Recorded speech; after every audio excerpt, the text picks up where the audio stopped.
सौभाग्यशाली महिला मानकर 7टी चिन्ह। एही विषय रे संपूर्ण विवरणी जानिबा पई हेले आम वीडियोटी को स्किप न करी शेष पर्यंत देखंतु। जदि आपण आम चैनल रे नुआ अछंती आम चैनल को सब्सक्राइब करी ऑल नोटिफिकेशन ऊपर क्लिक करंतु। आम हिंदू धर्म रे महिला को लक्ष्मी बोली मना जाए। एमिति महिला को पूजा मध्य करा जाए। जदि गोटे हिंदू परिवार रे झियो जन्म होईछि तेबे लोके कहंती जे घर को लक्ष्मी आसिले।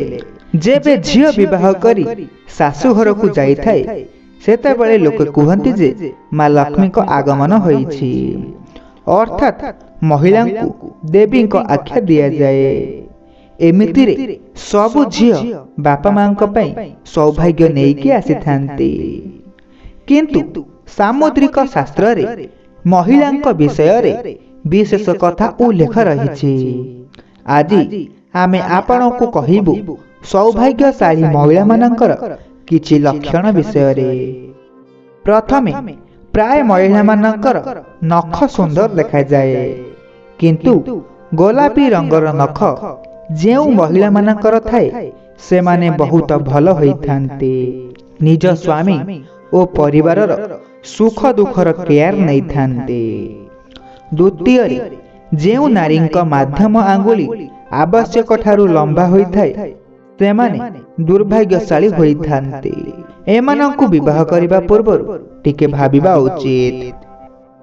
तृतीय जेउ नारी बाम गाल रे कला जाई थाए से माने खाइबारे बहुत शौक रखि थांते।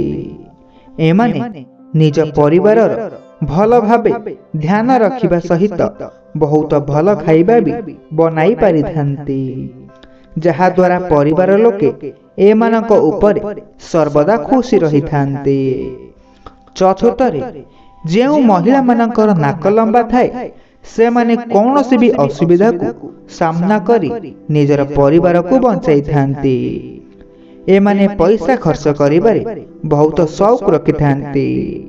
किंतु एमाने कौनसी बेकार काम रे टंका खर्च करंती नहीं।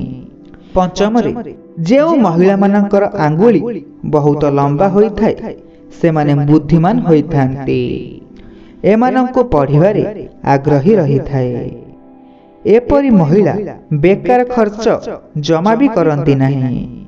एमाने सबु बेले गोटिए टंका को 2 टंका रे परिणत करिबा पई चेष्टा करि थांते।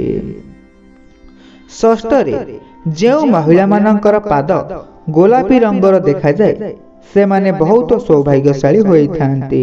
एपरी नारी कौनसी भी काम को बहुत भाबे चिंती करि थांते। सप्तमरे जेउ महिला मानकर बड़ बड़ आखि होई थाए से मानकु हरिणी आखिर संज्ञा दिया जाई थाए। एपरी महिला को जीवन रे कौनसी जिनिसर अभाव रुहे नहीं। सुख शांति सौभाग्य एमानक जीवन रे रही थाए।